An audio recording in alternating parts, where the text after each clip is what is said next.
안녕하세요. 네, 이번 시간에는 조세의 경제적 비용에 대해서 공부해 보려고 합니다. 지난 시간에 우리가 공부했던 시장의 효율성을 어떻게 측정할 것인가에 대한 고민을 했었고요. 자본주의 또는 자유주의 시장 경제가 어떻게 모든 경제의 효율성을 달성할 수 있는지에 대해서 초점을 맞춰서 이야기를 했는데, 그거에 이어서 그러면은 경쟁 시장의 균형이 경제의 효율성, 사회의 그 효율성을 달성할 수 있는 최적의 점을 어, 도달하게 만들어 준다라는 얘기를 했었는데, 그러면 그 상황에서 조세가 부과됐을 때 어떤 비용을 지불해야 되는지에 대한 얘기를 오늘 해보려고 합니다.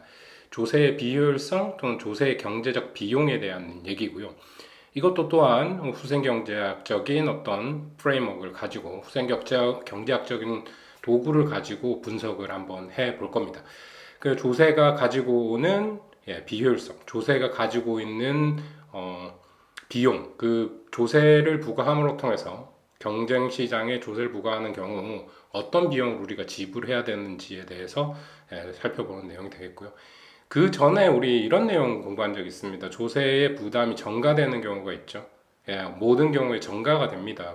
왜냐하면 시장에서 수요와 공급이 만나니까 공급자한테 조세를 부과하든 수요자한테 조세를 부과하든 그 조세의 부담은 수요자에게 또는 공급자에게 다시 전가되는 현상을 보이고요. 그럼 모든 경제 구성원들이 또는 경제 그 시장에 참가하는 경제 주체들이 그 부담을 나눠 가지게 된다. 이렇게 해석할 수 있겠습니다. 그래서 이 효율적인 시장, 그 경쟁 시장의 효율성을 달성했을 때 조세를 부과하면 우리가 추가적으로 어떤 비용을 되느냐라는 질문에 초점이 맞춰져 있고요. 거기에 이렇게 생각해 볼 수 있습니다. 그렇다면 조세가 항상 나쁜 것이냐? 경쟁 시장의 경우에 조세를 부과하는 경우 비효율성을 초래하고 거기에 대한 대가, 그러니까 경제 비용을 지불해야 된다라는 건 맞습니다. 근데 우리가 한 가지 더 생각해 볼 것은, 그러면 그 시장 자체가 경쟁 시장이냐라는 것 자체를 또 한번 고민해 볼 필요가 있겠죠. 우리가 경쟁 시장이라는 가정 하에서 이 논의를 시작했기 때문에 그렇습니다. 교정적 조세라는 것이 있습니다. 그럼 시장에 어떤 문제가 발생했을 때, 시장 실패가 발생했을 때 그 실패를 교정하는 목적으로 조세를 부과하게 되는데요. 그 경우에는 조금 더 다른 시각으로 분석을 해볼 수 있겠습니다. 그 전에 그런 조세의 역할들, 조세의 어떤 경제적인 효과 이런 것들을 분석하기 전에 먼저 우리가 고민해 볼 거, 일반적이고 가장 출발점으로 생각했던 경쟁 시장의 효율성이 달성됐을 때 조세를 부과하면 과연 어떤 현상이 벌어지는지, 후생경제학적 관점, 그러니까 소비자 잉여나 생산자 잉여, 총잉여의 관점에서 분석하는 시간이 되겠습니다. 그러면 이제 조세에 대해서 우리 잠깐 고민한 적이 있었고요. 그 내용을 바탕으로 이제 경쟁시장의 효율성, 그 다음에 조세가 부과됐을 때 경제적 비용에 대한 내용이 되겠습니다.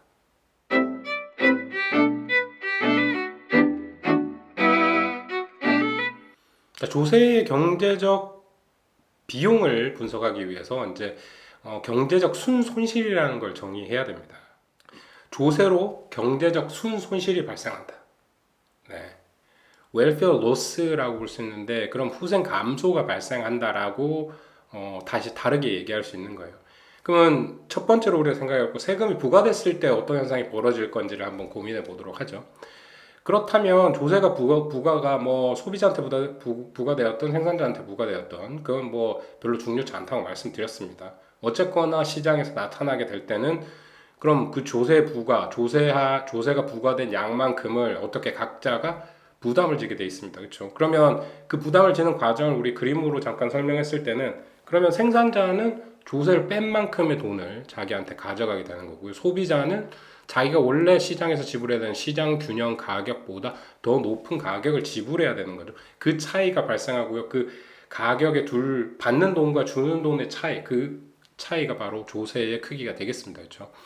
그래서 일반적으로 그리고 항상 발생하는 문제는 뭐냐면, 조세가 부과되면 어떤 상황이 벌어지죠? 그러면 공급 곡선이 왼쪽으로 이동하거나 수요 곡선이 왼쪽으로 이동하겠죠.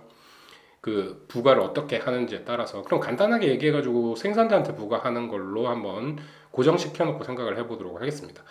생산자에게 조세를 부과해서 공급 곡선이 왼쪽으로 이동을 했습니다. 그 평행의 그 평행 뭐 조세의 형식에 따라서 조금 바뀔 수는 있지만 아직 일반적이고 기초적인 단계로 봤을 때 그 수직거리가 그러니까 그 t만큼 조세의 크기만큼 변화되는 거에 대해서 우리가 공부를 했었죠. 그 경우 이제 결론적으로는 어떤 현상이 시장에는 발생하게 되겠습니까? 네, 공급 곡선이 왼쪽으로 이동하니까 네, 거래량이 감소하게 됩니다. 거래량이 감소하게 되고 수요자가 지불하는 돈은 균형 가격보다 높고 공급자가 받아가는 네, 가져가는 돈은 가져가는 어떤 가치 또는 이제 상품의 가격 실질적으로 수령하는 가격은 낮아지게 되겠죠. 그 가격 차이를 조세 크기라고 했고요. 그 수직거리 또한 공급 곡선이 움직인 수직거리 또한 조세 크기만큼 변화하게 됐습니다. 근데 이제 우리 여기서 확실하게 짚고 넘어가야 될 부분은 조세 부과를 통해서 거래량이 감소한다라는 거를 꼭 생각하셔야 된다라는 거죠. 됐나요? 그 균형, 그러니까 시장에 정부가 개입하지 않고 조세를 부과하지 않았을 때 균형 거래량이 훨씬 더 많다라는 겁니다. 네, 그 조세 부과를 통해서 균형 거래량 자체가 줄어든다라는 내용을 잘 인식을 하셔야 되겠어요. 거래량이 감소하기 때문에 후생 아니면 소비자 잉여 생산자 잉여의 크기가 사실 줄어들게 되는 것을 그림으로 볼 수 있겠습니다.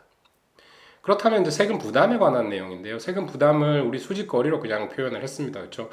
거기서 이제 중요했던 거는 누가 더 비탄력적이냐. 그렇죠? 탄력적인 경우에는 생산량을 그만큼 소비자의 가격 탄력성, 수요의 가격 탄력성이 상대적으로 공급자에 비해서 그러니까 곡선에 비해서 더 높다면 훨씬 더 그 가격 변화에 대해서 민감하게 반응하기 때문에 부담이 더 줄어든다라고 말씀드렸습니다. 그 부담이 줄어드는 부분을 또 어떻게 판단해 볼 수 있냐면 수직거리 자체가 더 작다라는 거죠. 그 부담을 우리 균형 가격에서 더 지불해야 하던 돈, 그 다음에 덜 수령해가지고 가는 가치 또는 가격, 그 크기를 나타내는데 그 크기 자체가 서로 달라질 수 있다. 그걸 다르게 얘기하자면 우리 후생경제학 후생에 대해서 배웠죠. 소비자 잉여, 생산자 잉여에 대해서 알다 보니까 지금은 그렇게 생각해 볼 수 있겠습니다. 그 크기, 소비자 잉여의 감소분이 생산자 잉여의 감소분보다 훨씬 더 작아지는 어떨 때요? 수요의 가격 탄력성이 더 높을 때. 그러니까 비탄력적이면 비탄력적일수록 부담을 더 많이 지게 된다라는 말씀을 드렸듯이 거기에 변화에 대해서 민감하게 반응하지 못하면 거기에 대해서 부담을 더 많이 짊어지게 되는 경우까지 우리 생각을 해봤습니다. 그 내용을 참고하시고 정확하게 이해를 하시고 이 내용을 하나하나 살펴볼 수 있겠습니다. 그거 이외에 우리가 이제 한 가지 그때 얘기하지 않았던 부분들, 그러니까 거기에 조세의 효과에 대한 내용들에 더불어 가지고 후생경제학적인 어떤 내용들을 추가한다면 어떤 것들을 생각할 수 있느냐라는 거죠. 그 경제 내에 후생의 감소가 일어난다.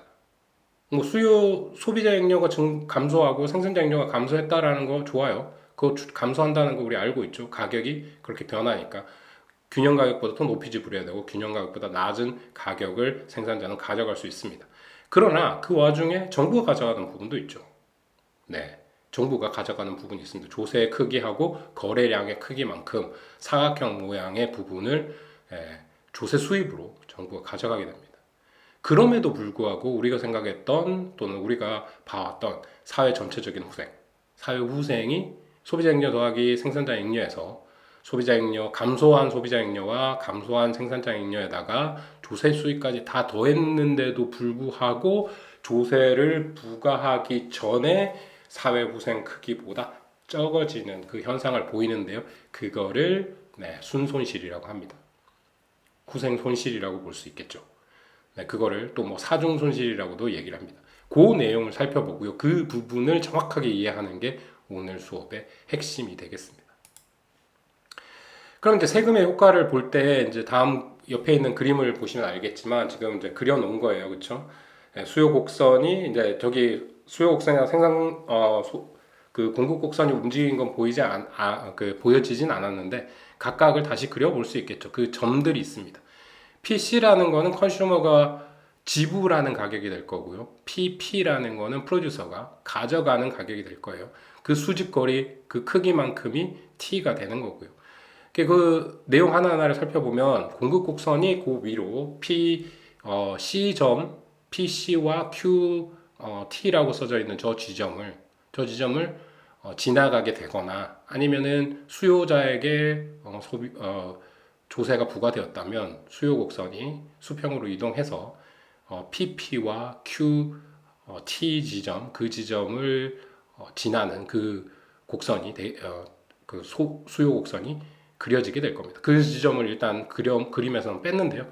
어떻게 부과됐든지 간에 이런 현상을 바라볼 수 있겠다라는 겁니다.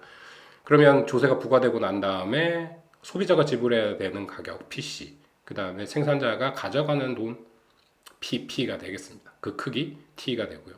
그렇다면 이렇게 변했다라는 거죠. 내가 지불하는 돈, 지불을 용의에다가 내가 지불하는 돈을 뺀 게 소비자 잉여가 되겠죠. 그럼 소비자 잉여라는 게 그 녹색 수요 곡선 밑으로 해서 PC라는 수평선 위로 한 조그마한 삼각형이 소비자 잉여 부분이 될 거고요. 그게 바뀐 거죠. 원래는 P스타를 기준으로 P스타 위로 녹색의 수요 곡선 밑으로가 소비자 잉여였다면 이제 아주 그 위쪽에 있는 조그만 삼각형이 소비자 잉여가 되겠습니다.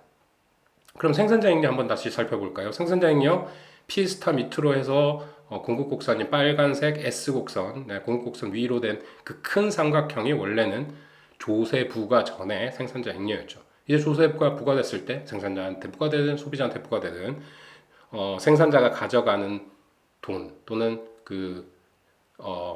수익으로 얻는 돈, 수입을 얻게 되는 돈은 P가 되겠죠. PP 밑으로 해서 S, 빨간색 S 곡선 위로 한 조그마한 삼각형 자체가 생산자 잉여입니다. 그렇게 줄어들었다는 거죠. 거기서 우리가 간과한 거 한 가지는 이제 조세 수입이 발생합니다. 정부가 T 크기만큼의 조세를 부과했고 거래량이 이제는 QT로 바뀌었죠. 그러면 QT 곱하기 T만큼의 사각형, 저기 생산자 잉여와 소비자 잉여 그렸던 두 가지 삼각형 사이에 끼어져 있는 그 사각형 모양이 조세 수입이 되겠습니다.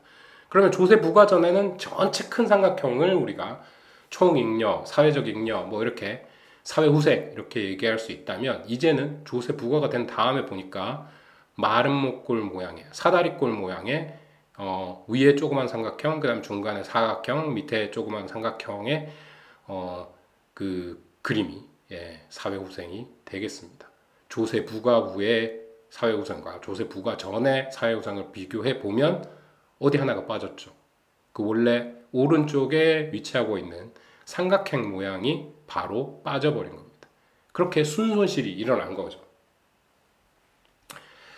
요 순손실을 우리가 살펴볼 수 있겠습니다. 그 부분이 조세를 부과하고 나면 경쟁시장에서 우리 후생 손실을 바라볼 수밖에 없다. 가져올 수밖에 없다. 그게 바로 비효율성을 초래하고 있는 거죠. 자, 시장 자체가 경쟁 시장일 때는 그냥 내버려 두는 게 제일 좋아요.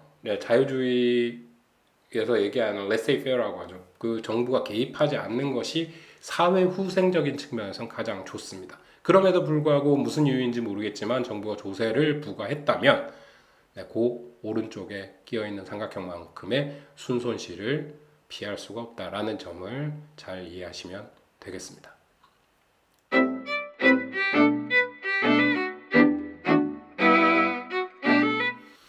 자, 오른쪽에 끼어 있던 그 크기 삼각형, 우리 시장에서 얻을 수 있던 사회 후생의 감소분, 경제적 순손실 또는 사중 손실이라고 합니다. dead weight loss라고 해서 DWL이라고 쓰기도 하는데요. 그거를 사중 손실 또는 순손실, 경제적 순손실이라고 합니다. 그럼 이게 바로 조세의 비용이 되겠죠. 경제적 비용이 되겠습니다. 그 부분을 잘 이용하는 거. 그다음에 이제 그 텀을 이제 경제적 순손실 또는 사중 손실이라고 한다. dead weight loss라고 한다. 그래서 이제 이니셜만 따가지고 DWL이라고 많이 쓰고 있습니다. 그럼 그 감소분, 소비자 잉여의 감소분, 생산자 잉여의 감소분의 일부는 조세 수입으로 포함되지만 포함되지 않는 부분이 바로 순손실 또는 사중손실이라고 이해하시면 되겠습니다. 그 크기는 다시 한번 살펴보시면 될 것 같고요. 그래서 이제 이 경우 그 근본적인 원인은 어디에 있는 것이냐? 그 조세 자체가 그 시장에 참가하는 경제 주체들의 행동 자체, 패턴 자체, 요인 자체, 인센티브를 변화시키는 그런 현상을 보이기 때문에 이런 문제가 발생을 하는 거고요. 자원 배분의 비효율을 초래할 수밖에 없다. 그렇다면 원래 논리로 이 논의 자체에서의 어떤 핵심 주장은 뭐겠습니까? 경쟁 시장에 있는 경우에 정부가 개입하는 거는 시장의 혼란 또는 경제 주체들의 요인들을 변화시켜가지고 후생의 감소를 발생시킨다. 시장의 효율성을 망친다. 이렇게 해석될 수 있는 거죠. 그렇다면 모든 경우에 정부의 개입이 다 이렇게 비효율을 초래하게 되는가? 경제적 비용이 항상 이렇게 큰 것인가? 라는 질문에는 꼭 그렇지 않다라고 대답할 수 있습니다. 지금 우리가 강조하고 있는 이 조건, 이런 어떤 선행 전제 조건 이런 것들을 생각해 보면 시장이 경쟁 시장이 있어야 된다라는 거죠. 경쟁 시장에서 수요와 공급자가 만나가지고 시장에서 거래를 자유롭게 하게 될 때 사회적 후생, 효율성이 극대화된다라는 그 논의하고 같은 부분이에요. 달리 얘기하면 그런 경쟁 시장 자체에 정부가 개입한다면 어떤 현상이 벌어지겠는가? 비효용을 초래한다. 경제적 비용을 발생시키게 된다. 요 얘기를 하고 있는 겁니다. 그래서 이제 주로 이렇게 얘기하고 있는 내용들 중에 이제 정치적으로 이용을 하자면 자유주의 시장 경제가 제일 좋은 거다. 네, 경쟁 시장인 경우에는 그렇죠. 그렇다면 시장이 항상 그런 모습을 띠고 있느냐에 대한 또 질문도 해보지 않을 수 없습니다. 정부의 경제 정책 중에 이제 뭐 공정거래위원회 뭐 이런 쪽에서는 시장이 아주 경쟁적으로 갈 수 있도록 도와주는 경쟁을 유도하는 정책들을 많이 피게 됩니다. 그 부분에 시사하는 바는 뭐죠? 시장이 경제적으로 흘러가고 수요자와 공급자, 그러니까 경제의 거래 행위에 참가하는 경제 주체들이 자유롭게 거래할 수 있게 만들어주는 것이죠. 누군가가 경제적 시장의 어떤 독점적인 아니면 시장의 지배력을 높이지 않고 그 지배력을 좀 더 낮춰주고 좀 더 경쟁적으로 시장을 만들어줌으로써 시장의 효율성을 우리가 달성할 수 있다라는 측면으로 해석할 수 있는 거죠. 그 부분이 아주 이상적이고 바른 부분입니다.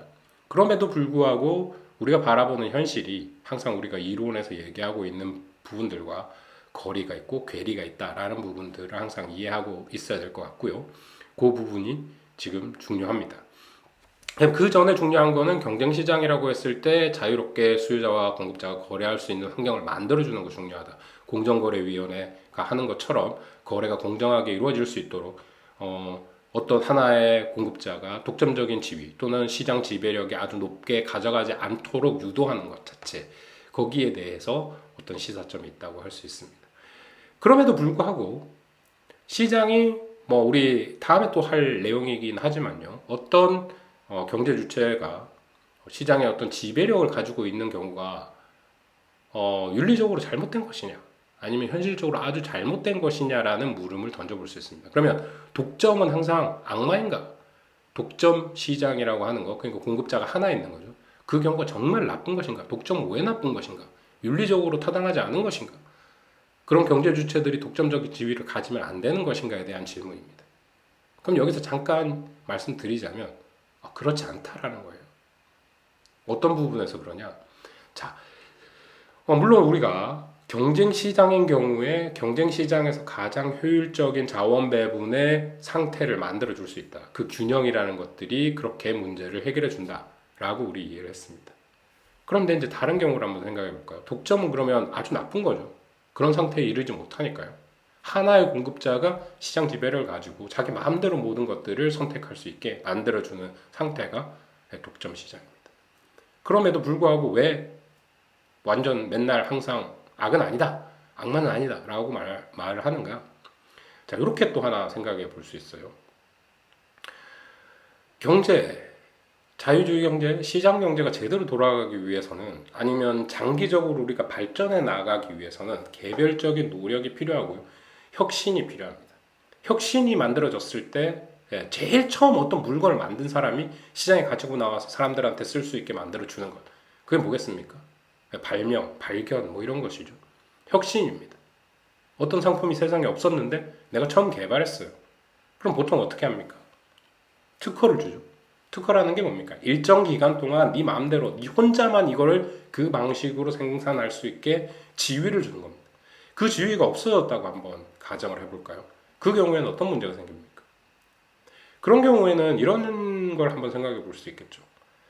정부에서 또는 우리 공동체에서 어떤 사람이 열심히 일해가지고 뭔가를 새롭게 만들어내는 것 자체를 어떻게 해야 되죠?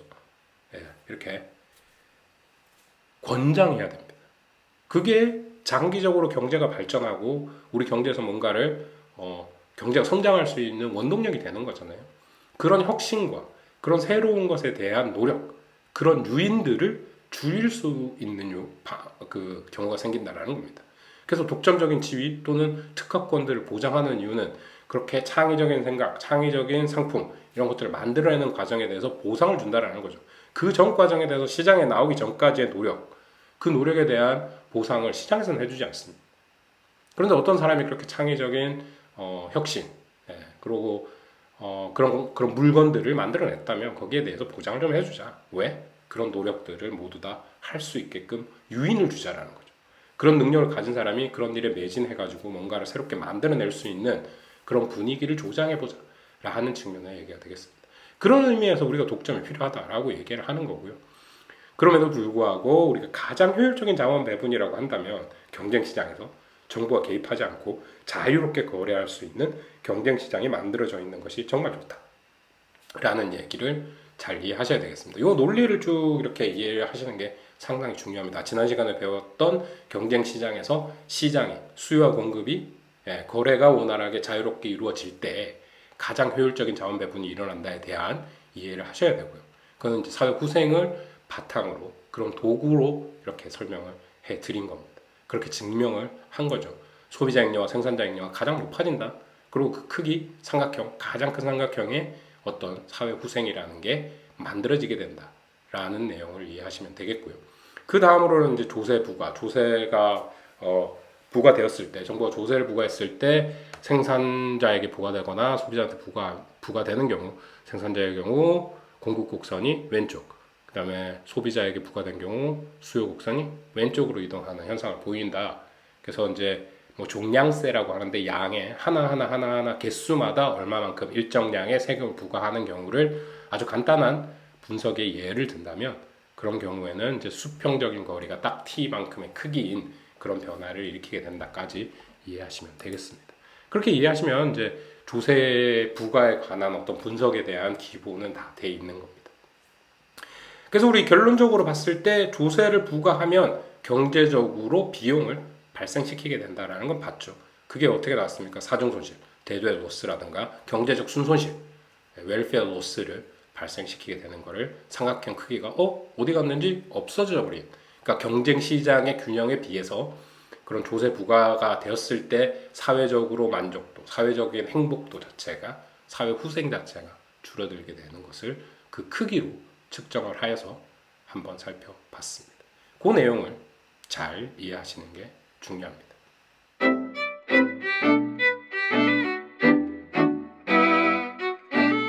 자, 그렇다면 경제적 순손실은 어떤 경우에 가장 크게 나타나는가를 한번 고민해 볼 필요가 있겠습니다. 부담이라는 거, 그러니까 그 조세 전가, 조세 부담의 공유가 항상 일어나는데 생산자한테 부과되든 소비자한테 부과되든 그 부분에 대해서 우리 또 가격 탄력성에 의해서 결정이 된다고 우리 한번 살펴본 적이 있죠. 가격 탄력성이 높을수록 부담이 줄어들게 된다. 비탄력적이면 부담을 더 크게 가지게 된다. 그렇죠? 그 내용을 한 적이 있습니다. 그러니까 상대적으로 얼마나 더 부담을 크게 가지느냐라는 거죠. 생산자든 소비자든 가격에 대한 어떤 행동, 가격에 대한 행동 자체가 커진다면, 그 반응 자체가 아주 원활하다면, 탄력적이라면 그 부담이 줄어든다라는 내용을 살펴봤습니다. 그런데 이 사회적 순손실, 데드웨이 로스, 사중손실 자체는 그 탄력성과 어떤 관계가 있을까요? 한번 살펴볼 필요가 있습니다. 사회적 순손실, 사중손실 이것 자체는 어디에서 기인하느냐를 한번 고민해 보겠습니다. 자, 어디에서 기인하느냐? 조세 크기는 똑같다고 했을 때 얼마만큼의 거래량, 나중에 그 조세 부과 후의 거래량의 조세 부과 전 아무 정부가 개입하지 않았을 때 거래량보다 커지면 커질수록 우리 줄어든 그 삼각형의 크기가 커지겠죠. 똑같이 T만큼의 조세를 부과한 경우를 예로 든다면 그렇습니다. 그 경우에 그렇다면 탄력성과 어떤 관계가 있느냐라는 거죠. 얼마만큼 거래량이 줄어들었느냐라는 거죠. 그렇다면 수요와 공급이 탄력적이면 탄력적일수록 거래량의 감소분이 훨씬 더 클 겁니다. T라는 만큼의 조세만큼의 가격 변화에 대해서 민감하게 소비자도 생산자도 반응을 한 것이죠. 그렇다면 경제적 비용 또는 사중 손실, 경제적 순손실이 커지게 된다. 탄력적이면 탄력적일수록 수요와 공급이 더 탄력적이면 탄력적일수록 사회 후생이 후생의 감소, 경제적 순손실의 감소, 사중 손실의 감소분이 커지게 된다를 이해할 수 있겠습니다. 논리적으로 이해하시면 되는 부분이고요. 그림을 그려서도 사실 생각해 볼 수 있겠습니다. 자, 다음 그림 두 그래프를 한번 비교해 보시면 이제 상대적으로 어떤 것들이 더 탄력적이죠? 수요 곡선이나 공급 곡선이 더 평평해지면 평평해질수록 더 탄력적입니다. 그렇죠? 물론 이런 질문을 던질 수 있어요. 선생님, 교수님,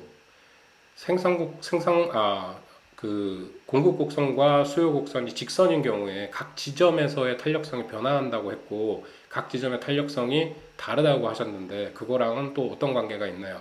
네, 물론 그렇습니다. 그 지점 자체는 그렇죠. 그런데 일반적으로 이제 평균적으로 비교해 봤을 때 또 평평하면 평평할수록 기본적인 탄력성이 더 높다라고 우리가 이해할 수 있습니다. 비교를 하는 거죠. 수요 곡선 두 개의 비교, 공급 곡선 두 개의 비교를 하는 경우에는 더 평평해지면 평평해질수록 기본적으로 탄력성이 더 커지게 된다로 이해하시면 되겠습니다. 각 지점에 따라서 사실 달라지는 건 맞습니다. 자, 이 경우 한번 살펴볼까요? 그러니까 오른쪽에 있는 그래프가 더 탄력적인 경우입니다. 그러면 사중손실의 크기가 어떻게 달라지는지 한번 살펴볼 수 있겠죠. T 크기를 맞춰서 비슷하게 그려놨습니다. 삼각형의 크기를 오른쪽 그쪽에 원래 시장 균형에 있었던 점하고 그다음에 새로운 가격들을 지불해야 되는 점들 그 두 개를 이어놓은 삼각형이라고 이해하시면 되고요. 그 크기를 비교해 보면 T 크기 높이는 똑같습니다. 그럼 그 삼각형의 밑변은 똑같은 거죠. 높이가 달라집니다. 높이가 어느 게 크죠? 탄력적인 경우에 더 큽니다. 그렇죠? 삼각형의 크기, 밑변 곱하기 높이 나누기 아니겠습니까? 그러면 높이가 크면 클수록 그 삼각형의 크기, 면적 자체는 넓어진다. 이렇게 바로 이해하실 수 있을 거라고 생각이 드네요. 그래서 논리적으로도 충분히 생각할 수 있고, 왜냐? 똑같은 수준의 조세가 부과됐을 때 생산자든 소비자든 균형 거래량 자체를 줄이는 폭이 탄력적이면 탄력적일수록 커지기 때문에 똑같은 삼각형의 밑변의 크기인 T 크기와 그 균형 거래량의 차이, 그 크기를 곱한 것에 나누기 2를 해주니까 그렇게 탄력적인 경우가 사중 손실 또는 경제적 순손실이 훨씬 더 크다라는 걸 그림을 통해서 살펴볼 수 있겠습니다.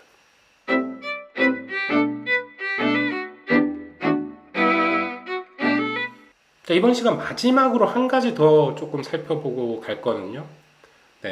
경제적 순손실, 조세 수입 이런 것들이죠. 세금 변화에 따른 어떤 것들이 있는데 그럼 세금을 지속적으로 상승시키는 경우, 세금이 지속적으로 증가되는 경우 그럼 이것들이 어떻게 변해가는지에 대한 고민을 한번 해보겠습니다.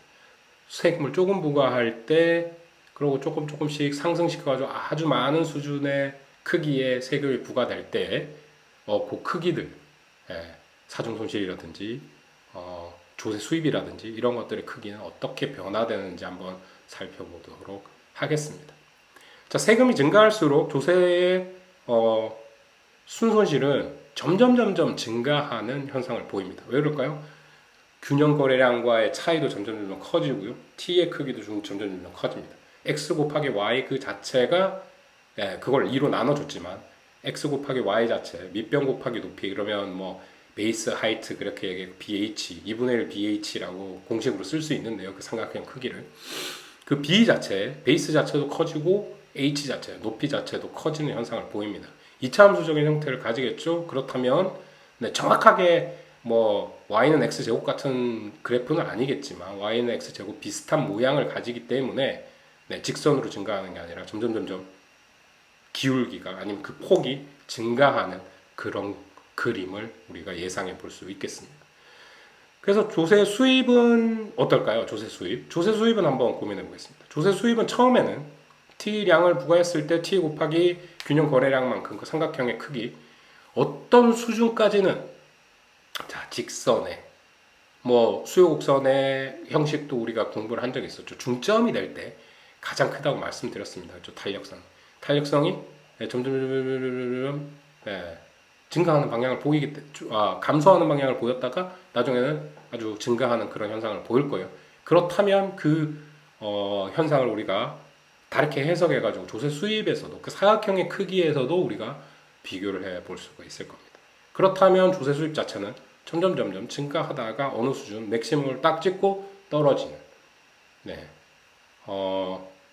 x제곱의 모양인데 마이너스 x제곱 더하기 뭐 어떤 공식으로 나오게 될 겁니다. 그러면 U 모양 엎어놓은 거, 3모양 같은 그런 모양을 가진 그래프를 우리가 예상해 볼 수 있겠습니다. 그걸 직접적으로 수학적으로 프로그래밍에서 그려봐도 그런 모습이 정확하게 나오고 있습니다.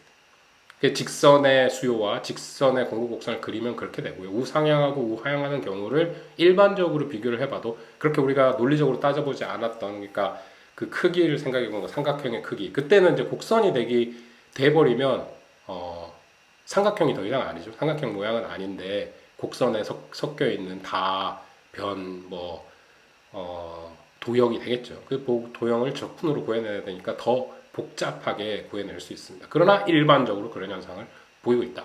우상향하는 공급곡선과 우하향하는 수요곡선 그 곡선 상에서 조세가 부과되는 경우 어떤 식의 모양을 가지게 됐는지를 직접 컴퓨테이션을 해보면 그런 모양을 가지게 되고요. 그거를 이제 논리적으로 쉽게 설명하기 위해서 직선의 수요곡선과 직선의 공급곡선을 그려가지고 그 내용들을 이렇게 한번 옮겨봤습니다. 우리가 생각했던 이 그래프 지금 보시는 그래프처럼 이런 모양을 이런 패턴을 가지게 된다라는 겁니다. 이해됐을죠? 네, 이런 논리 자체를 잘 이해하면 이런 모양이 나오겠구나 하는 것을 연상할 수 있겠습니다. 수학적으로도 조금 이해가 있어야 돼가지고 그렇긴 합니다만 기하 그러니까 도형의 모양이라든지 그 넓이에 대한 이해들이 분명히 있어야 조금 이해하기가 쉬우실 거예요. 근데 이제 그건 뭐 대학 들어오기 전에 뭐 중고등학교 시절에 많이 공부했던 거니까 그 논리나 그 체계 같은 경우에는 잘 이해하시리라고 생각이 듭니다. 만약에 질문 있으신 분은 우리 또 다음 시간에 만나가지고 그 질문에 대해서 같이 얘기하는 시간 한번 다시 가져보도록 하겠습니다. 이 부분에 대해서 이제 좀 더 그림을 통해 가지고 직접적으로 제가 그림을 보여드리고 한번 풀어보는 그런 시간이 있으면 좋겠네요.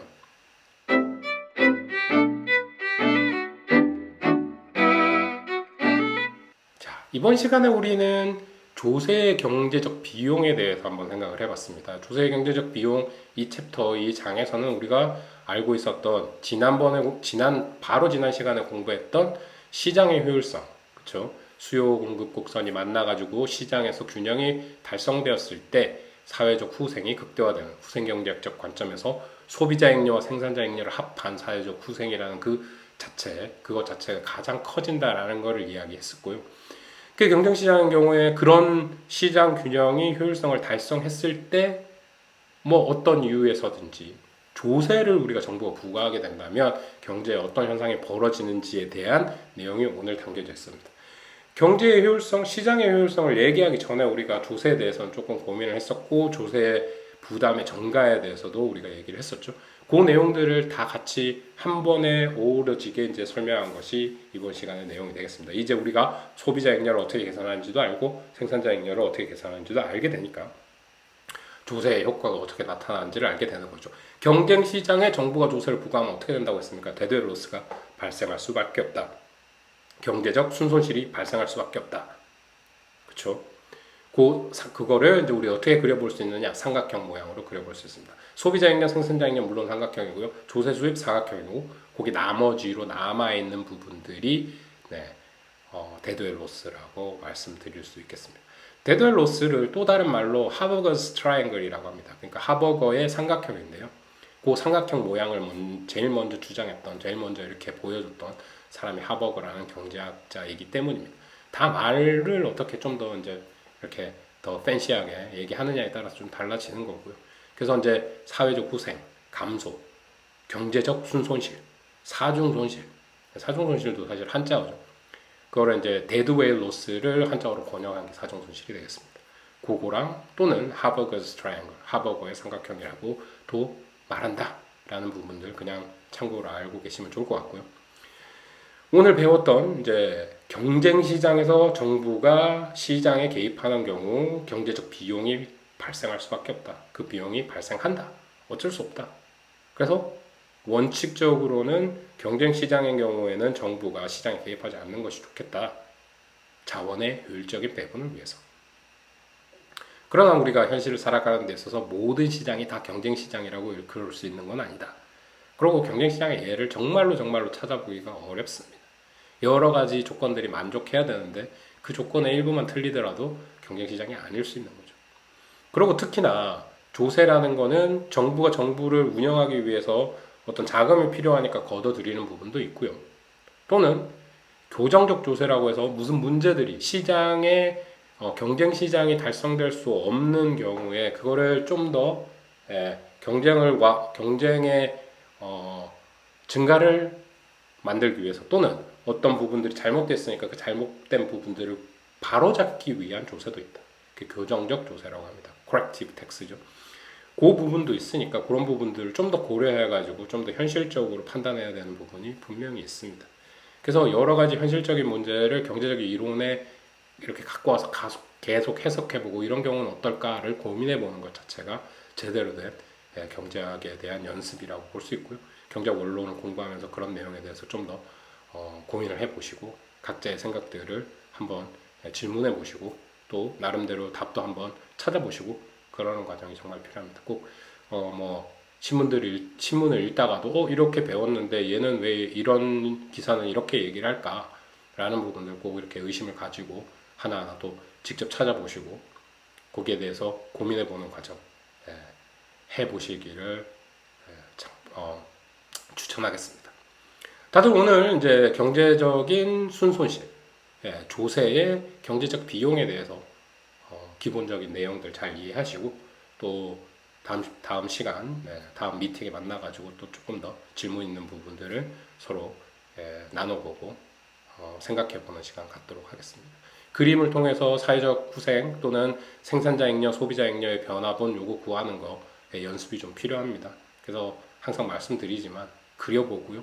자기가 이렇게 머릿속으로 또는 아니면 직접 그려보지는 않더라도 머릿속으로 떠올려보는 과정들 상당히 중요하고요. 처음에 이제 초보 또는 원론 수준에서 배울 때는 수요 곡선, 공급 곡선 항상 그려보는 과정을 제가 추천합니다. 항상 그려보시고요. 그거를 이제 그림을 통해서 나중에는 그냥 연상만으로도 분석을 해낼 수 있으니까 그런 어떤 수준 또는 그런 어떤 과정을 좀 거치는 그래서 직접 노트에 그려보고 확인해보는 과정들을 좀 거쳤으면 좋겠습니다. 이번 시간은 우리 조세 순손실, 경제적 손실, 사회 후생, 손실, 사중 손실 뭐 이런 거에 대해서 알아봤는데 한번 이렇게 챙겨보시고 이해를 잘 하셨으면 좋겠습니다. 오늘은 이렇게 마무리 짓도록 할게요. 고맙습니다.